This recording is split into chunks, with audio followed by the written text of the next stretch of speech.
Hello and welcome to Railway Mania. This is the first round of Kings of the Steam Age. This is a new feature highlighting some of the leading figures in steam traction and steam locomotive development.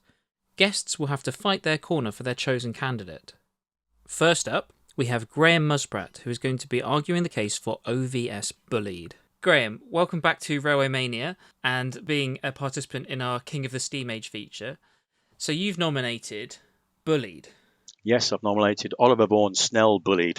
1882 to 1970. So a long and distinguished life. Indeed, yes. So to kick things off, could you give us a brief outline of Bulleid's career? Well, I think most people will recognise Bulleid from being the chief mechanical engineer of the Southern Railway between 1937 and 1949.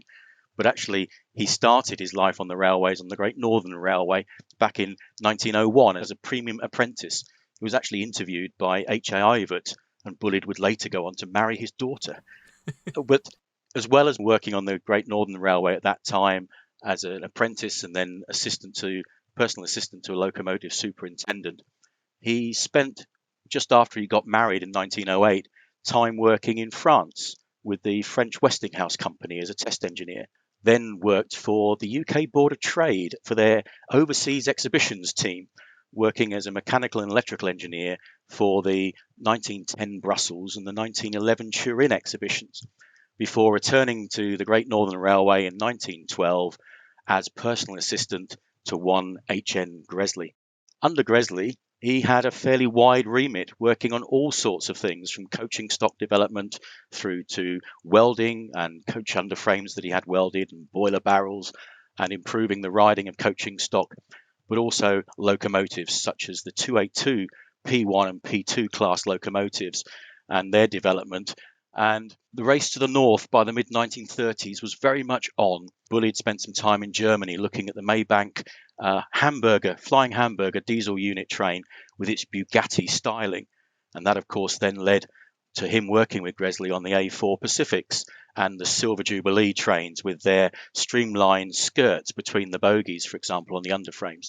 So you can start to see where those influences are coming in.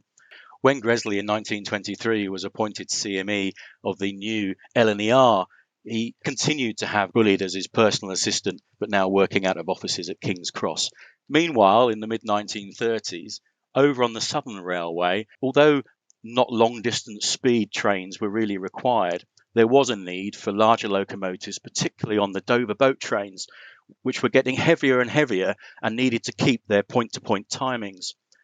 Maunsell, who was the CME of the Southern Railway from 1923, hadn't actually produced a new locomotive design since 1926, the 12 Lord Nelson class locomotives. Powerful, but perhaps not the best of steamers. So at the start of 1937, Maunsell announced his intention to retire in October that year. On the 10th of May 1937, whilst he was working away, Bulleid received a telegram which stated, "Sir Hubert Walker wishes to see you tomorrow, 12:30, Gresley." Sir Hubert Walker, of course, was the general manager at the time of the Southern Railway, and at that meeting with Bulleid, he asked Bulleid if he would apply for the role of CME of the Southern Railway. A week later, Bulleid applied, and on the 27th of May, Bulleid was appointed CME of the Southern Railway by the board. And there started his tenure on the Southern Railway, which most people will be familiar with. How's that? That's brilliant. His days at working for the L&ER and the GNR, he's not only a disciple of Gresley, he's basically Gresley's right-hand man. Very much so. And as I said, he's got this wide sphere and an almost open invitation to get on and do a variety of things.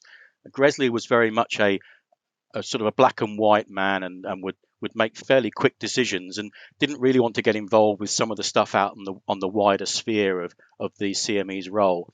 And Bulleid, therefore, had almost a free hand in some of those areas. And from Gresley, Bulleid gets this aptitude for innovation and forward thinking in terms of always trying new things, always tinkering. I don't know whether it was actually necessarily from Gresley per se, but Gresley allowed him to investigate and trial some of these new technologies and influences, such as higher boiler pressures, the welding technology, and so forth. The relationship between Bulleid and Gresley was extremely good. They spent time at the end of the day before their respective trains home, almost in a huddle together. When everybody else had left work, those two would have a drink together and probably a smoke, And that's where they would have an open conversation about things and chew the cud, if you like. And that's where some of these ideas were bounded around and came to fruition from. How open to new ideas was Bulleid then, in terms of getting ideas from other sources? I think he was very much influenced by other sources. His time with Westinghouse, time with the French railways, going out to Germany and looking at the flying hamburger, and discussions with Maybank and Bugatti. I mean, the LNER actually, after Bulleid's visit, did ask Maybank to provide a quote for an entire train to run on the London to Newcastle route, but was rather expensive. And actually, with the war looming, it probably wouldn't have occurred anyway. So yeah, it wouldn't have been in good taste at the time. No, that's right. What was their position on things like standardization? Because some CMEs are known for sort of sorting things out and making things easy to maintain, but innovation is almost at odds with that. I'm not sure that Bulleid was one for perhaps standardization. However, he was very interested in trying to make the lot of the railwayman easier, whether that's with enclosed cab designs. You look at the seats on the A4 Pacifics, for example, that's pure Bulleid, trying to give the drivers and so forth greater comfort. And he did the same on the Southern Railway with, ensuring that the fireman had all the controls for what he needed to do on the fireman's side, never having to cross the cab to go and work a set of injectors that were controlled from underneath the driver's seat, for example. So as a result of the River class tanks derailing in 1927 at Sevenoaks, Gresley was asked if he would do a trial on the LNER to look at the riding capabilities of those locomotives. Actually, although it was Gresley that was responsible for doing that, Bulleid was doing all the legwork. And as well as riding the river classes on the LNER, he actually spent some time riding Lord Nelson's, actually, in 1927, and just to get a feel for the permanent way on the southern side of things. And on one of those trips, the fireman's side injectors had failed, and Bulleid had noticed that the fireman was having to cross the cab to go and operate the injectors on the driver's side, which also weren't operating all that well. And Bulleid actually convinced them to keep going, rather than stop the service. And eventually, as the injectors cooled down, they both started working again. The fact that the fireman had to cross the cab and look underneath the driver's seats to try and get to these controls was something that Bulleid later remembered and used as part of his locomotive design to ensure that the controls for both injectors were on the fireman's side and he wouldn't have to cross the cab so much. Well, it's a look at ergonomics, really. That's what you call it now. Yeah, exactly. He also listened to drivers when he was out on the road with them as well, and was responsible, for example, for fitting cab heaters inside some of the first EMUs on the Southern Railway, because the drivers were complaining that they were always cold in the winter. So he would listen to perhaps the drivers and so forth more than perhaps the board. And in World War II, Bulleid really starts to come into his own. Yes, I mean, obviously the Q1060 Austerity tender locomotives were first introduced in 1941, and they were very much built with austerity in mind and reducing weight, reducing costs, and reducing materials, particularly with the tenders, for example, that were prone to bow out when they were full of water. But the Merchant Navy Pacifics, the first 10 of those, although they came out in 1941 under wartime conditions, and there is this thing about them being mixed traffic locomotives, which is the only reason they got allowed. Well, we'll come on to that. Yeah, I mean, they were actually, the order was placed for those in 1938, was the permission to go ahead and design 10 new express passenger locomotives. But partly the reason why Bulleid was able to get them through was the fact that he used 6'2" driving wheels rather than the more traditional express locomotive driving wheel size of 6'7". But when you look back at the P2s on the LNER, their driving wheel size, as dictated by Bulleid at the time, was 6'2" driving wheels. So again, that influence from his LNER days is coming through into the Southern Railway as well. The Q1 is sometimes described as the ultimate development of the British goods 060. But in a way, the merchant navies could not be more different. The Q1s were actually known for their turn of speed and were quite often used as a substitute on passenger locomotives if they were short of locomotives.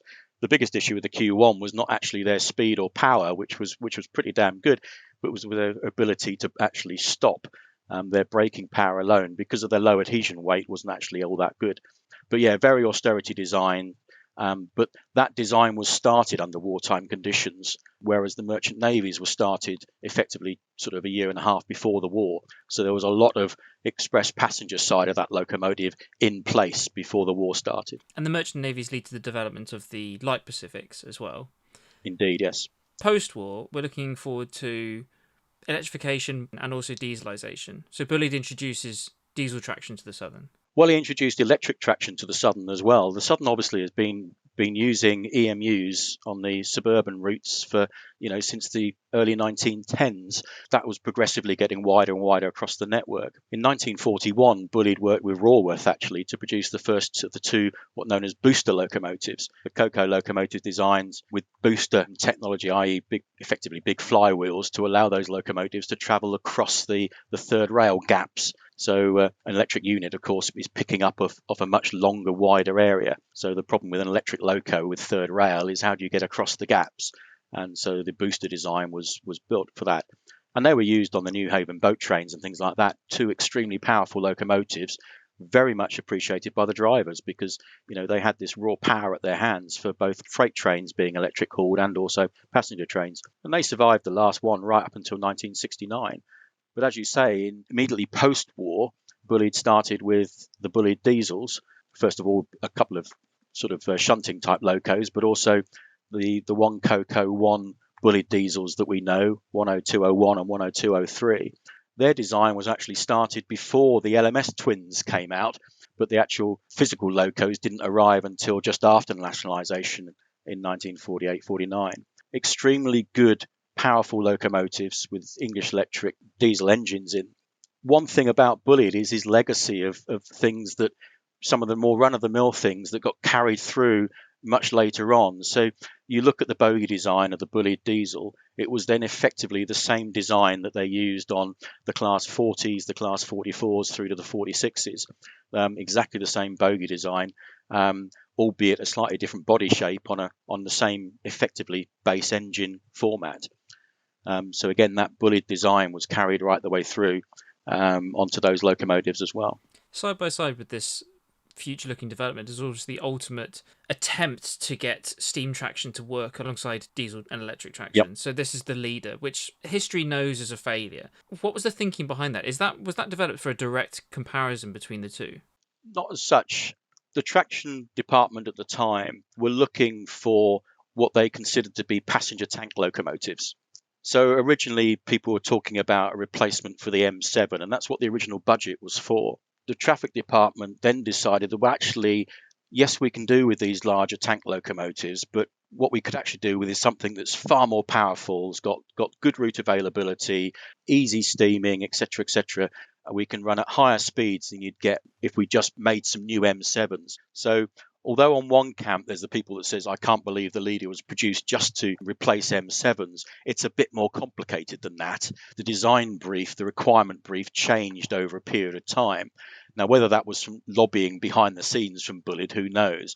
But the traction department certainly came up with this new specification of 90 mile an hour running and to be able to be used on 90% of the Southern Railway network. And the 10% included things like the Isle of Wight and the Bodmin and Wadebridge branch and things like that. So Bulleid did look at almost like first of all, an 060 or a 262, 462 versions of a Q1, for example, because actually there was an order for 25 new Q1s on the books, and some of the material for that had been purchased, and that order for the Q1s got stopped, and some of that got diverted through to build tenders for the Light Pacifics, for example. But that turned it from a passenger tank locomotive through to actually, we want something that can be driven from both ends or driven equally quickly forwards and backwards, then led to this idea of having a cab at each end.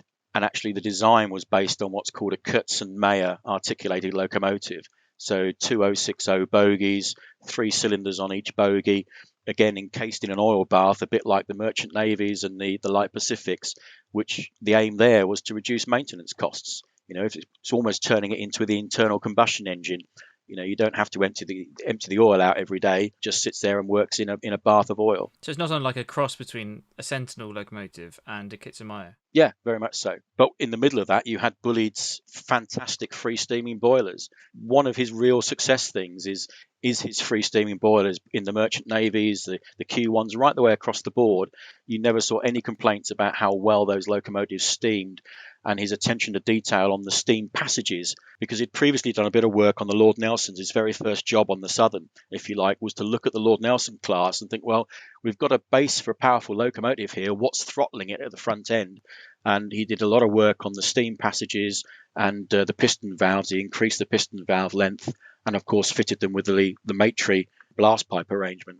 But again, it wasn't a pure Lemaitre arrangement. He tweaked it to his own needs. And that's Bulleid was very good at taking technology, whether that's the Bulleid Firth Brown wheels, which were a kind of version of the American box pox wheel. He then worked with the Firth Brown foundry here in the UK to improve the design and actually make it better, and therefore wouldn't have to pay royalties to box pox as well, which was the other thing for changing the design. But he wasn't adverse to taking something from other areas and looking at it intently and developing it and improving it. If you take a pure Lemaitre exhaust blast pipe, he modified it for his use on the Southern Railway. So Bulleid was known for looking after crews and things like that. But what went wrong with the leader? So why was the fireman being roasted alive in the centre of the loco? Yeah, I mean, I think if you've ever been on a merchant navy cab in the middle of the summer firing, you'll probably find that there's probably not a lot of difference in temperature between the two. There's a few fundamental areas with the leader that I think he could have sort of taken a bit of a step back on. The idea, for example, that they wanted to have a corridor between the driving cabs at each end meant they offset the boiler by 6 inches, which then means you've got to counterbalance the offset weight somehow. So that increased the overall weight of it. The original design for the Bulleid leader was to be oil fired, and in which case the fireman would actually have been sat up front with the driver. So that would have eliminated potentially that problem. Bulleid, for whatever reason, on his boilers, occasionally you think, I don't know why he did that. The rear of the boiler and the firebox wasn't lagged on the leader. So there was no. If you were sat in the cab of the number one end of the Bulleid leader, you had the smoke box door a foot behind you, which also got extremely hot. So actually, if you look at all the test runs of the Bulleid leader, it's always the number two end leading, because that was effectively you had the water tank and the coal bunker behind you rather than the smoke box door. Not that it really was a smoke box door. The smoke box was designed to enable the ash and so forth to be emptied out at the bottom of it. So you didn't have to shovel the ash out like you do on a normal steam locomotive. So again, thinking of maintenance and so preparation and disposal. You've convinced me. I mean, it sounds like death by committee almost. Yeah, and he went for sleeve valve options on in fact, oscillating sleeve valves on the cylinders, which are quite a complex design in their own right, more akin to a marine engine than something on a railway. And there was issues with the sleeve valve lugs at the end sort of shearing and so on. And during the various test runs, which occurred after Bulleid had left the Southern to go over to Ireland to work for CIE in Ireland, of course, then when the person who's the head of the project leaves and it's his baby, he disappears off. There was not quite the drive to perhaps get it to work properly.